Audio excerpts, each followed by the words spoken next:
For the leading video, I chose the option of developing guiding questions with my mentor and leading a focus group comprised of a broad spectrum of teachers. So in order to get the teachers, I sent out an email asking all the lead teachers if they would be willing to come early one day before school for us to have a conversation about professional development on our campus and in our district. With my mentor, previous to this meeting, we came up with several different questions. We came up with questions like, what type of professional development would you like to see given? Is it better to have them here on the campus, at the campus level, or at a district facility? What data are they using to support their reasons for the professional development? Are they using data to support their reasons for the professional development? Is there any professional development that they think is different or separate for the teacher in the classroom? Things like maybe behavioral management. Wasn't sure if teachers felt like they needed some of that, so I certainly wanted to ask that question.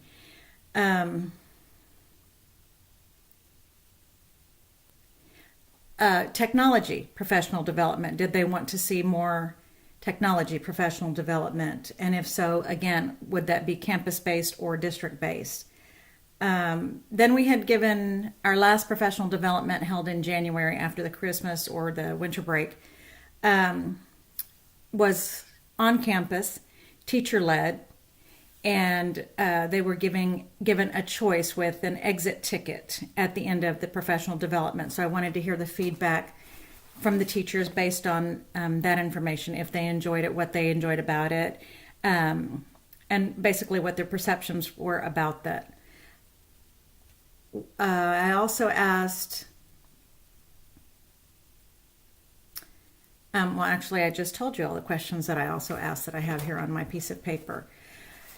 And so I sent the email out to kindergarten through fifth grade teachers, a special education teacher, and we have co-teachers on our campus as well. So I sent emails to all of those teachers asking if they would submit to this focus group, received replies, and have the professional development collaboration focus-led discussion scheduled for tomorrow morning. I'm interested to see, because of course I have my own opinions as to what type of professional developments I prefer. But I also looked at and discussed with my mentor what types of professional development as a leader of the campus, because of course making the transition from the classroom to an administrator means that I have to be able to not just look at data and information solely at the classroom level, but I have to look at it campus-wide. What are the trends on campus? What are they telling us that we need? What are there specific items? Are there specific classrooms? Are there specific teachers? And so with my mentor, we previewed the data and came up with some professional developments that we saw based on the data that we needed. Our TASE scores were not well last year for writing, so we discussed the fact that we may need to conduct some professional development for our fourth grade writing teachers. But with that, I also spoke with my mentor in reference to the fact that we seem to always, as the coach, only look at the varsity team, which would be the fourth grade teachers, because that is the year that the Writing Star is given. But we also should look at third grade and second grade for administering professional development to those teachers to help them become better teachers at instructing writing, so that when the students get to fourth grade, the fourth grade teacher is not then faced with the task of not just getting the fourth grade student being able to write a complete sentence using correct grammar and punctuation, but to make the transition between writing simple sentences to being able to write compound sentences and to be able to focus their thoughts and move through an expository text or a narrative text, whichever they're being asked to write. And my understanding is that at this time that fourth grade students are being asked to write expository narratives. And so all of that is very different. So it is imperative that our foundational grade levels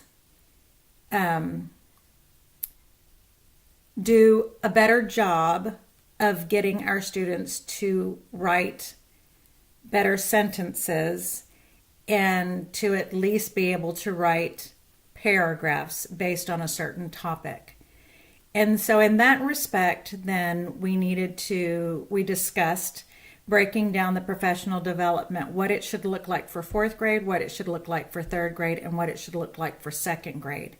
And also discuss the possibility of continuing the writing professional development for the language arts teachers, because on my campus, teachers are departmentalized second through fifth grade.